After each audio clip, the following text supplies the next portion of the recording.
పచ్చి మామిడి పచ్చిమిర్చి రోటి పచ్చడి ఎలా చేయాలో చూసేద్దామా.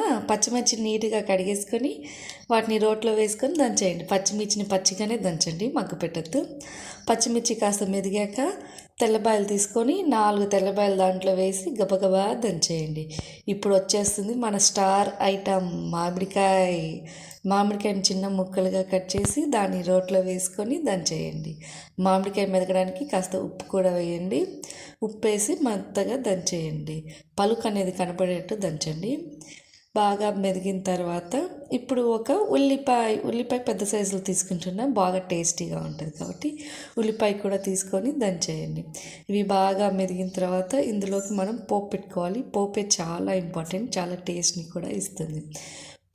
ఈ పచ్చడిని బాగా నూరేసుకొని ప్లేట్లో తీసేసుకొని ఇప్పుడు పోపు కోసం ఒక బాండి పెట్టి అందులో ఆయిల్ వేసి ఆవాలు అవి బాగా వేగాక శనగపప్పు, తర్వాత ఉత్తిపప్పు, అదేనండి మినప్పప్పు, ఎండుమిర్చి, కరివేపాకు. పోపు అనేది బాగా వేగిపోవాలండి, ఎర్రగా వేగాలి.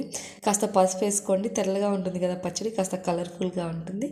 అవన్నీ వేగిపోయిన తర్వాత పచ్చడి వేయండి. పచ్చడి వేసిన తర్వాత జస్ట్ ఒక తిప్పు అటు ఒక తిప్పు ఇటు తిప్పేసి బంద్ చేసేయండి. Thank you for